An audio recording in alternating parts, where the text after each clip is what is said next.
میں نے ایک حدیث پڑھی، خدا کی قسم اٹھا کے کہتا ہوں، حدیث پڑھی اور پھر میں نے کتاب بند کر دی۔ میں نے کہا اس سے آگے میرے اندر ہمت ہی نہیں ہے، میں پڑھ ہی نہیں سکتا۔ میں نے جیسے کہا کہ پہلے تو صحابہ کرام میں اہل بیت کو ہم معصوم نہیں مانتے، ان سے جو کوتاہیاں ہیں وہ بھی ہماری اصلاح کے لیے ہیں تاکہ ہمیں توبہ کے طریقے سمجھ میں آ جائیں۔ عزیز دوستو، میرے محبوب کی شہزادی، بس رسول اللہ صلی اللہ علیہ وسلم کی شہزادی سیدہ فاطمہ محبوب پاک کی بارگاہ میں آئیں۔ رنگ اڑا ہوا ہے، آنکھیں رو رو کے تھکی ہوئی ہیں۔ محبوب کی شہزادی در رسول پہ آئی، آ کے حضور کے سامنے کھڑی ہوئی، کہا یا رسول اللہ صلی اللہ علیہ وسلم، حضور آج میں بڑی الجھن میں پھنس گئی تھی، آقا آج میں بڑی پریشان ہو گئی تھی۔ حضور نے فرمایا کیا ہوا؟ کہا یا رسول اللہ میں اور علی باتیں کر رہے تھے، باتیں کرتے کرتے بات بڑھنے لگی، حضور مجھ سے کوئی ایسا جملہ نکل گیا، علی ناراض ہو گئے، مجھ سے بات ہو گئی۔ دوستو، درۃ الناصحین میں صاحب درۃ الناصحین لکھتے ہیں، کہا علی ناراض ہو گئے۔ سیدہ فاطمہ فرماتی ہیں میں نے 70 چکر لگائے علی کے کمرے کے۔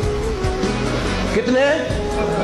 بیٹیوں، خامن کی اطاعت میں تمہاری جنت ہے، اور ماں باپ بھی ذرا خیال کرے، مائیں بھی ذرا خیال کرے۔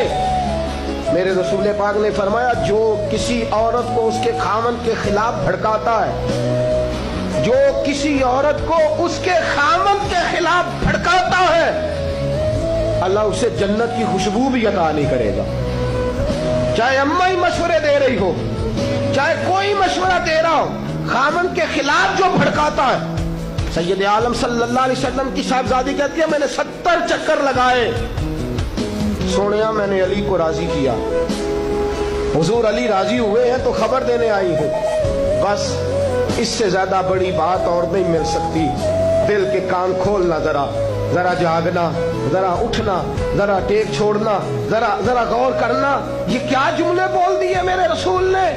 حضور نے فرمایا فاطمہ، یہ وہ فاطمہ ہے کہ جو جنتی عورتوں کی سردار ہے، یہ وہ فاطمہ ہے جن کا دوپٹہ اگر کبھی واضح ہو جائے تو سورج منہ چھپا کے نکل جائے، یہ وہ فاطمہ ہے کہ صبح قیامت آواز آئے گی نبیو ولیو غوثو کتبو ابدالو، گردنیں جھکا لو، نظریں بند کر لو، محمد کی بیٹی فاطمہ کی سواری گزرنے والی ہے۔ الفاطمہ تو بدعۃ منی، الفاطمہ تو سیدۃ النساء اہل الجنہ۔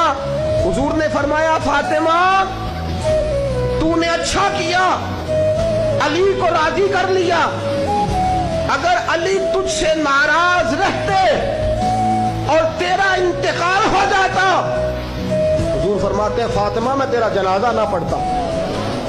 فرمایا میں اس سے بڑی بات کہاں سے لاؤ گے، اس سے بڑا فکرہ کہاں سے لاؤ گے؟ فرمایا فاطمہ میں تیرا جنازہ نہ پڑھتا اس لیے کہ تو مولا کائنات کی بیوی ہے، اگر تجھ سے علی ناراض رہتے۔ اور پھر میرے حبیب نے فرمایا جس کا خامند اس سے راضی ہوتا ہے اس کا اللہ بھی اس سے راضی ہوتا ہے۔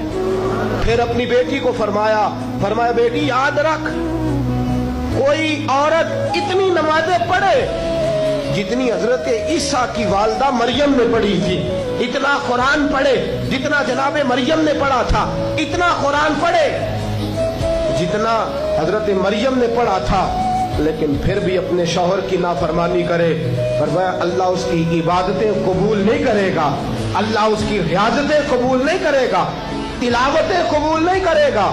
قبول تب کرے گا جب شوہر کی فرما برداری کرے گی، قبول تب کرے گا جب شوہر کو راضی کرے گی۔ دوستو، بڑے نصیبوں والی ہے سیدہ فاطمہ کہ سیدہ فاطمہ الزہرا کا جنازہ اٹھا تو سب سے زیادہ آنسو جس نے بہائے وہ شیر خدا مولا کائنات ہیں۔ فرمایا فاطمہ میں تجھ سے لمحہ لمحہ راضی رہا، فاطمہ تو ایسی بیوی تھی کہ کائنات میں دوسری کوئی نہیں ملے گی۔